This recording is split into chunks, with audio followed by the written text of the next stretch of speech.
ಈ ಶುಭ ದಿನ MCC ರವಿ ಅಣ್ಣ ಅವರಾದ 50ನೇ ವರ್ಷದ ಹುಟ್ಟಿದ ಹಬ್ಬ ಆಚರಿಸ್ತಾ ಇದ್ದೀವಿ.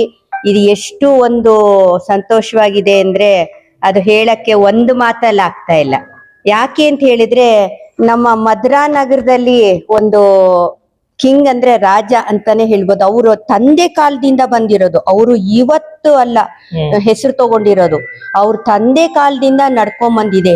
ಏನು ಅಂದ್ರೆ ಜಾತ್ರೆಗಳಾಗ್ಲಿ, ಹಬ್ಬ ಆಗ್ಲಿ, ಹರಿದಿನ ಆಗ್ಲಿ, ಅದನ್ನ ಒಂದು ವಿಜೃಂಭಣೆಯಿಂದ ಎಲ್ಲಾರನ್ನೂ ಸೇರಿಸಿ, ಯಾವುದೇ ಜಾತಿ ಮತ ಏನು ಒಂದು ಯಾರನ್ನು ಕೀಳು ಮೇಲು ಅನ್ನೋದಿಲ್ದೆ ಎಲ್ಲಾರನ್ನೂ ಅವರು ಸನ್ಮಾನಿಸಿ, ಹೆಣ್ಣು ಮಕ್ಕಳಿಗೆ ವಿಶೇಷವಾಗಿ ಹೆಣ್ಮಕ್ಳಿಗೆ ಅವರ ಶ್ರೀಮತಿಯಾದ ಶ್ರುತಿ ಮೇಡಮ್ ಅವರು ನಮಗೆ ಯುಗಾದಿ ಹಬ್ಬದಲ್ಲಿ, ಮೊನ್ನೆ ಯುಗಾದಿ ಹಬ್ಬದ ಹಿಂದೆ ವಾರದಲ್ಲಿ ಕರೆದು ಕುಂಕುಮ ರೂಪದಲ್ಲಿ ನಮ್ಗೆ ಒಳ್ಳೆ ಸೀರೆ, ರೇಷ್ಮೆ ಸೀರೆನೆ ಕೊಟ್ಟು ಉಟ್ಕೊಳ್ಳಿಮ್ಮ, ಜಾತ್ರೆಗೂ ಉಟ್ಕೊಂಡಂಗಾಗುತ್ತೆ, ಹಬ್ಬಕ್ಕೂ ಆಗುತ್ತೆ ಅಂತ ಅವರು ನಮ್ಗೆ ಪ್ರೀತಿಯಿಂದ ಕೊಟ್ರು.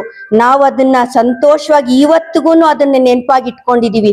ಆದ್ರಿಂದ ಇವ್ರು ಹುಟ್ಟದ ಹಬ್ಬ ಇವಾಗ ಬರೀ ಈ ಒಂದು ಮದ್ರಾ ನಗರಕ್ಕೆ ಅಲ್ಲ, ನಮ್ಮ ಒಂದು ಮಹದೇವಪುರಕ್ಕೂ ಅಲ್ಲ, ಎಲ್ಲಾ ಒಂದು ನಮ್ಮ ಕರ್ನಾಟಕದಂತ ಆಚರಣೆ ಆಗ್ಲಿ ಅಂತ ನಾನು ಅನ್ಕೊಂಡು ಅವ್ರಿಗೆ ಆಯುಷು, ಆರೋಗ್ಯ ಮತ್ತೆ ಸಂಪತ್ತು ಹಾಗೂ ನೆಮ್ಮದಿ ಎಲ್ಲವನ್ನು ಕೊಟ್ಟು ಆ ದೇವ್ರು ಕಾಪಾಡ್ಲಿ ಅಂತ ಬೇಡ್ಕೊಂತೀನಿ.